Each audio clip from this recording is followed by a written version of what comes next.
শোনো শোনো সবে শোনো দিয়া মন, মাকাল তলার রূপের করিনু বর্ণন। নীল জলে নানা রকম মাছ ভেসে যায়, তা খেয়ে সবে মজায় পেট ভরায়।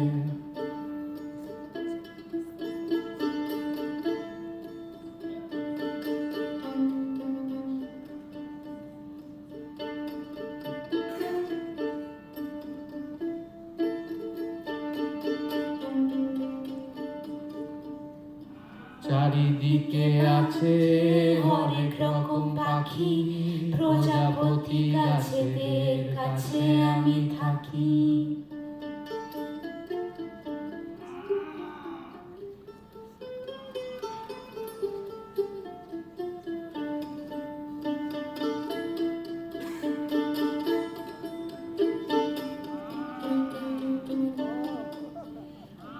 আর আছে কত শত গুরু বন্ধুগণ, সে আলো থাকে লয়ে আত্মীয় স্বজন।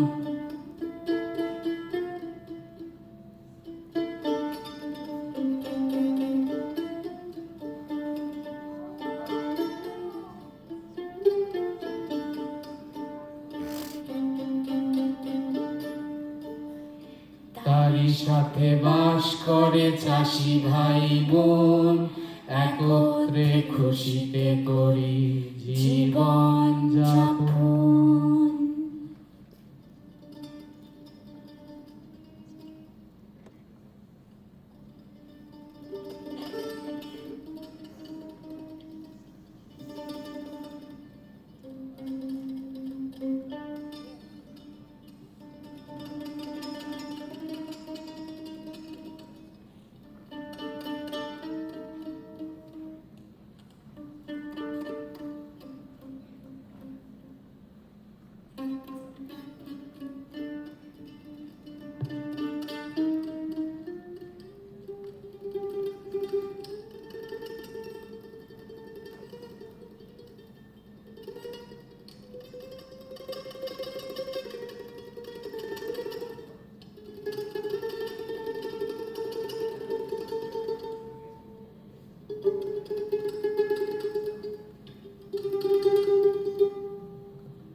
জলে বিষ, মাছে বিষ, পালাও পালাও।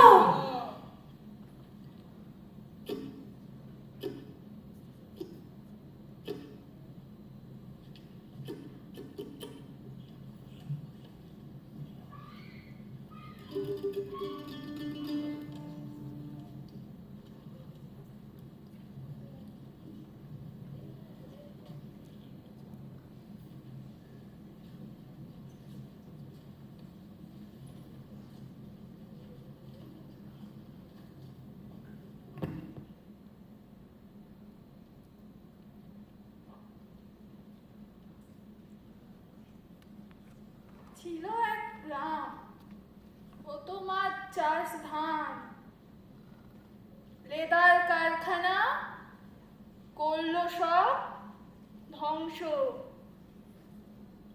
জলে বিষ, মাছে বিষ, কত প্রাণ গেল।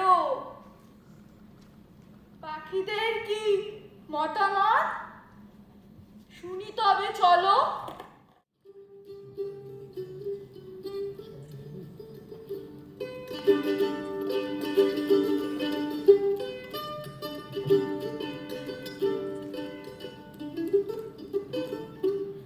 একটা গল্প বলি শোনো, একটা গল্প বলি শোনো, একটা গল্প বলি শোনো, একটা গল্প বলি শোনো। আমাদের জলাভূমি ছিল সবুজেতে মোড়া, মুখ ডুবিয়ে মাছ খাইতাম, পেট থাকতো ভরা। একটা গল্প বলি শোনো, একটা গল্প বলি শোনো। হঠাৎ এলো প্লাস্টিক কারখানার আবর্জনা, বিশ্বের জ্বালায় আমাদের যে প্রাণ থাকতে মানা। একটা গল্প বলি শোনো, একটা গল্প বলি শোনো, একটা গল্প বলি শোনো।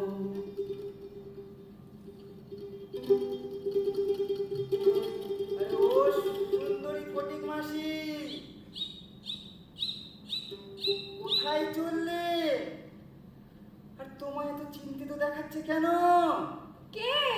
কোথা থেকে? ও, কচুবন থেকে ডাহুক মশাই নাকি? আরে কি বলি, জলাভূমির যা হালচাল, দিন দিন আমার বংশ যে ধ্বংস হতে চললো। কি বলছো? কিন্তু কেন? আরে কালকেকার ওই ঘটনাটা দেখলাম না যে, মান্যবরে এত ময়লা ফেলা হচ্ছে যে দূষণে মাছ মারা যাচ্ছে। এরম চলতে থাকলে আমরা থাকবো কিভাবে আর খাবোই বা কি? কি কস তোরা? আমি তো কালকেই ওই পুকুর থেকে মাছ খেলুম, তাহলে কি আমার পেটেও ওই বিষ গেল? ও মা গো, কেমন গা গুলোচ্ছে। কে, পানবাবু নাকি? জানো তো, আগে এখানে প্রচুর মাছ পাওয়া যেত। এখন তো মাছের অপেক্ষায় বসেই থাকি। আর যদিও একটা দুটো যা পাই, তাতেও তেমন একটা স্বাদ পাইনি, যেন ওষুধের মতো। তো হ্যাঁ ফটিক মাসি, একদম ঠিক বলেছো। আমিও না যখন পুকুরের মাছ খাই, কেমন একটা তিতো তেতো লাগে। তখন আমি ভাবলাম, উমা, আমার আবার করোনা হলো নাকি? তাহলে বলি শোনো, আমি তো জলের নিচে ভালোভাবে দেখতেই পাই না। আমিও ভাবছিলাম আমার মনে হয় চোখের ডাক্তার দেখাতে হবে। আর তার মধ্যেই মান্যবর আছে না, তার মাছ খেয়ে কেমন বমি বমি লাগছে। ওয়ে, ওই ঘোলা জলের কথা আর বলো না তো, যে যা পায় তাই ফেলে দেয়।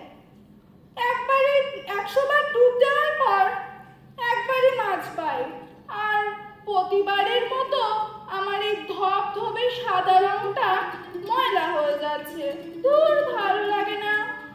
ও, তা তুমি তো ওই খালের সাবান জলে গিয়ে একবার চান করে আসতে পারো। আমি তো বাবা এর মধ্যেই একদিন গিয়েছিলাম। হায় রে কপাল, ওটা সাবান জল নয়। একটু বোঝাও তো ডাহুক মশাই। কি আর বলি ভাই, ওই যে তুমি লেদার ফ্যাক্টরি দেখতে পাচ্ছ, হ্যাঁ পাচ্ছি।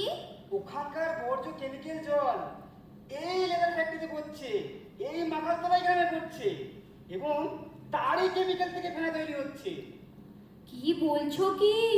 শুনেই আমার গায়ে কেমন চুলকুনি শুরু হয়ে গেল। শোনো শোনো, শুধু তাই নয়, ওই কেমিক্যাল জল এই মাকালতলা ভেরিতে এসে পড়ছে। ঢের হয়েছে, অনেক সহ্য করেছি, আমি আর সইছি না। আমি পূবের দিকে চললাম নতুন জীবন গঠন করতে। বিদায় বন্ধু।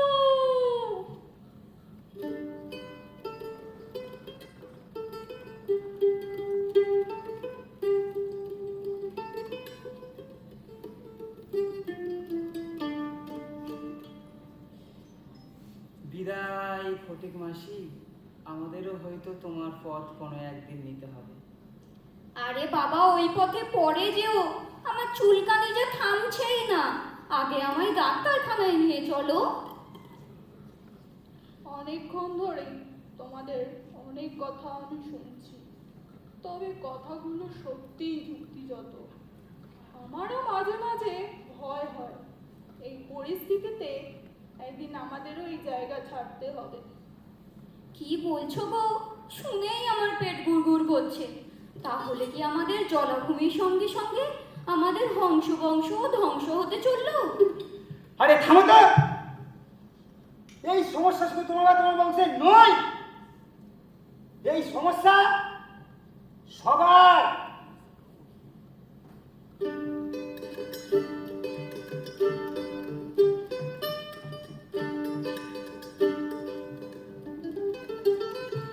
একটা সত্যি বলি তবে, একটা সত্যি বলি তবে, একটা সত্যি বলি তবে, একটা সত্যি বলি তবে, সবার করুণ দশা কেবল মানুষেরই ভুলে। গাছ কেটে পুকুর ঢেকে পতন ডেকে নিলে। একটা সত্যি বলি তবে, একটা সত্যি বলি তবে, কেমিক্যাল ভরা মাছ তো তুমিও নিজে খাবে। ভাবো দেখি কেমন করে নিজের প্রাণ বাঁচাবে। একটা সত্যি বলি তবে, একটা সত্যি বলি তবে, জলাভূমি বাঁচাতে হবে, প্লাস্টিক ফেলা কমাতে হবে, আরো গাছ লাগাতে হবে, তবে অক্সিজেন পাবে। নিজের প্রাণ বাঁচাতে হলে জলাভূমি বাঁচাতে হবে, নিজের প্রাণ বাঁচাতে হলে জলাভূমি বাঁচাতে হবে, নিজের প্রাণ বাঁচাতে হলে জলাভূমি বাঁচাতে হবে, নিজের প্রাণ বাঁচাতে হলে